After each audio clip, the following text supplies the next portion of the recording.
Jafar express के हमलावरों को दुनिया के सामने बेनकाब करने में कोई कसर ना छोड़ी जाए। रिवायती और डिजिटल मीडिया पर मुल्क दुश्मन मुहिम का मुंह तोड़ जवाब दिया जाए। दहशतगर्दी के खिलाफ हुकूमत का वाज़ेह और दो टोक मौक़िफ़। वज़ीर-ए-आज़म की ज़ेर सदारत वफ़ाक़ी और सूबाई क़यादत की बड़ी बैठक में अहम फैसले। वज़ीर-ए-आज़म हाउस में होने वाले इजलास में अस्करी और सिविल क़यादत चारों सूबों के नुमाइंदगान ने शिरकत की। कौमी बयानिया कमेटी को दहशतगर्दों और शरपसंदों के सद्देबाब के लिए मौसर और सरगर्म बयानिया बनाने की हिदायत की गई। नेशनल एक्शन प्लान के तहत कौमी बयानिए को मजबूत करने पर इत्तफाक किया गया।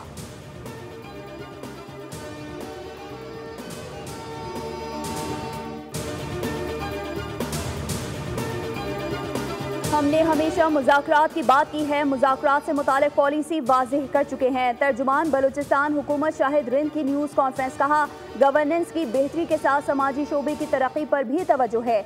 सेहत और तालीम के हवाले से बलूचिस्तान असम्बली में सेशन रखे गए। दहशतगर्दी के खात्मे के लिए नुक्ता नज़र बहुत वाज़ेह है।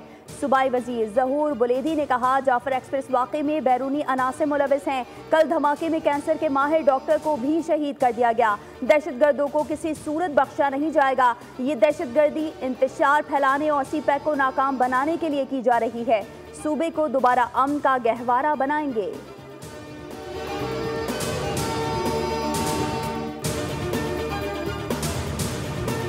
और हुकूमत की तवज्जो मईशत को बेहतर बनाने पर मरकूज है। वज़ीर-ए-आज़म की तरफ से बिजली निर्खों में कमी का ऐलान जल्द मुतवक्के है।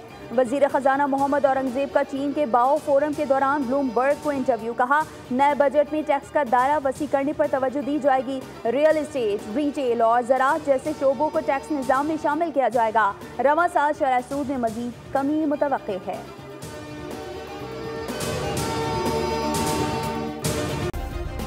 सब्सक्राइब करें और बेल दबाएं ताकि कोई खबर रह न जाए।